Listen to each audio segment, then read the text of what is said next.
Anda kembali di Berita Utama bersama saya, Jihan Novita. Saudara, di tengah jeda yang disebut gencatan senjata, warga Gaza menjalani puasa di bulan Ramadan dengan penuh kecemasan. Di sela-sela reruntuhan bangunan dan tenda-tenda pengungsian yang berdiri seadanya, mereka tetap menyambut bulan suci dengan doa dan berpuasa. Di antara ketakutan dan harapan, mereka tetap bersujud. Dalam gencatan senjata itu, serangan militer Israel masih menggempur hingga menghilangkan nyawa warga sipil di bulan suci ini. Damai bagi warga Gaza seperti seutas benang yang mudah putus. Perlahan-lahan mulai dibersihkan untuk menyambut Ramadan.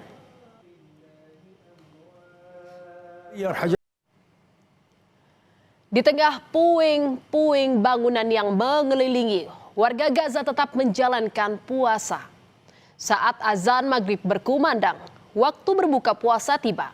Mereka bergegas untuk menyantap makanan seadanya. Di Gaza, berbuka puasa bukan hanya tentang melepas dahaga, tetapi juga bertahan tentang menjaga iman di tengah kehancuran dan tentang harapan yang tetap menyala meski segalanya terlihat nyaris padam. Akan sholat Jumat pertama di bulan Ramadan. Ini dilakukan karena pemerintah Israel membatasi jumlah jemaah Palestina yang dapat melaksanakan sholat Jumat. Saudara, gencatan senjata itu tidak benar-benar membuat warga Gaza tenang. Bahkan di saat bulan Ramadan, suara dentuman dari serangan militer Israel itu masih kerap terdengar. Situasi itu membuat kekhawatiran tak pernah benar-benar pergi, sehingga membuat warga Gaza menjalani Ramadan dengan dua perasaan sekaligus, harapan akan damai dan ketakutan akan kehilangan yang berulang.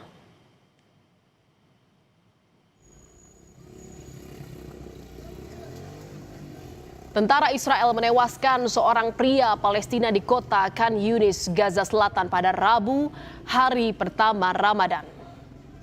Pihak Rumah Sakit Nasser di Khan Yunis menyatakan pemuda tersebut tewas akibat tembakan Israel di dekat bundaran Bani Suhela, timur kota tersebut. Saksi mata menyebut kendaraan militer Israel yang ditempatkan di Khan Yunis melepaskan tembakan hebat sejak dini hari. Pasukan Israel juga menembak di dekat Posor Morak di utara Rafah, Gaza Selatan. Sementara artileri menembaki daerah timur, kamp pengungsi Bureij di Gaza Tengah. Untuk suasana yang jelas sekarang sedang memprihatinkan sekali, di mana memang di sekitar saya masih terdengar suara bom-bom ataupun bahkan suara tembakan-tembakan. Bahkan juga terdapat suara drone yang seringkali mengitari rumah ataupun tempat kerja kita. Dan juga terkadang terdengar suara jet tempur yang terbang di atas kita. Ini pada hari pertama Ramadan memang suara-suara bom atau tembakan bagi saya masih terdengar berkurang. Cuman tetap masih terdengar berbagai suara drone-drone yang mengitari. Dan Presiden Amerika Serikat Donald Trump membentuk Board of Peace yang bertujuan mengawasi proses perdamaian antara Israel dan Hamas serta mengakhiri perang di Gaza. Indonesia menjadi salah satu anggota dari Board of Peace atau Dewan Perdamaian bentukan Donald Trump. Presiden Prabowo bilang Board of Peace sebagai upaya untuk mewujudkan perdamaian di Gaza, Palestina. Keikutsertaan Indonesia dalam Dewan Perdamaian ini juga mencakup persiapan kontribusi pasukan penjaga perdamaian dan dukungan lain dalam upaya stabilisasi di Gaza. Namun, saudara, Vatikan dan sejumlah negara Eropa menolak bergabung dalam Board of Peace, Dewan Perdamaian bentukan Donald Trump. Melalui Sekretaris Negara atau Menteri Luar Negeri Vatikan, Kardinal Pietro Parolin menegaskan, Vatikan tidak akan bergabung dengan Board of Peace. Parolin menjelaskan, Keputusan itu didasarkan pada karakter khas tahta suci yang menurutnya berbeda dari negara lain.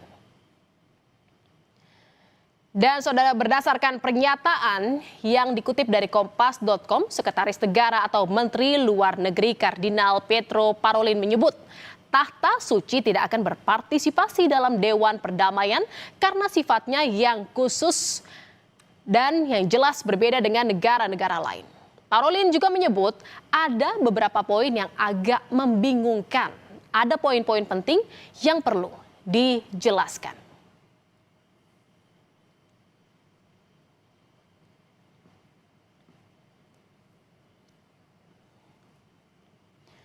Presiden Prabowo Subianto menghadiri rapat Board of Peace di Washington DC, Amerika Serikat. Pertemuan perdana ini sekaligus secara resmi meluncurkan BOP dan membahas pengesahan resolusi BOP yang akan menjadi kerangka dasar pelaksanaan rekonstruksi di Gaza. Presiden Amerika Serikat Donald Trump memuji Presiden Prabowo Subianto atas kehadirannya di pertemuan KTT Board of Peace. Trump menyebut Prabowo sebagai sosok yang kuat dan cerdas.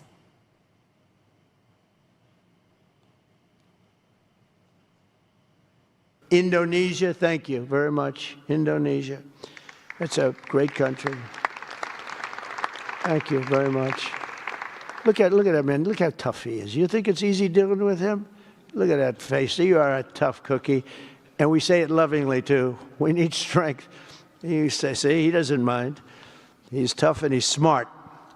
And smart is more important. Indonesia secara resmi ditunjuk sebagai wakil komandan pasukan stabilisasi internasional atau ISF dalam KTT Dewan Perdamaian Board of Peace di Washington DC, Amerika Serikat. Komandan ISF Jasper Jeffers mengungkapkan Indonesia termasuk dalam 5 negara pertama yang berkomitmen menerjunkan pasukan militer untuk mengawal gencatan senjata. Selain Indonesia, Maroko, Kazakhstan, Kosovo, dan Albania juga akan mengirimkan personel mereka. Sementara Mesir dan Yordania akan menyiapkan polisi terlatih.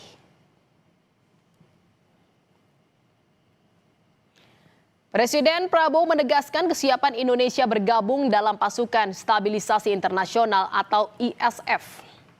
Presiden Prabowo menyebut Indonesia bahkan sudah menyiapkan 8.000 personel militer untuk mengawal implementasi gencatan senjata dan perdamaian di wilayah Gaza. Presiden bilang pasukan perdamaian pendahulu akan diberangkatkan dalam waktu dekat. The achievements of the ceasefire is real. We commend this, and therefore we reaffirm our commitment to contribute significant number of troops, up to 8,000 or more if necessary. We are prepared to contribute the troops to take part actively in the international stabilization force to make this peace work. Thank you very much. Di Gaza, saudara, Ramadan bukan sekedar bulan suci tetapi juga menjadi saksi. Saksi atas kesabaran yang dipanjangkan, atas doa yang tak pernah putus, harapan yang tetap disemai meski tanahnya diguncang. Di tengah banyak keraguan, semoga pembentukan Board of Peace bisa benar-benar menjadi solusi nyata bagi kemerdekaan rakyat Palestina.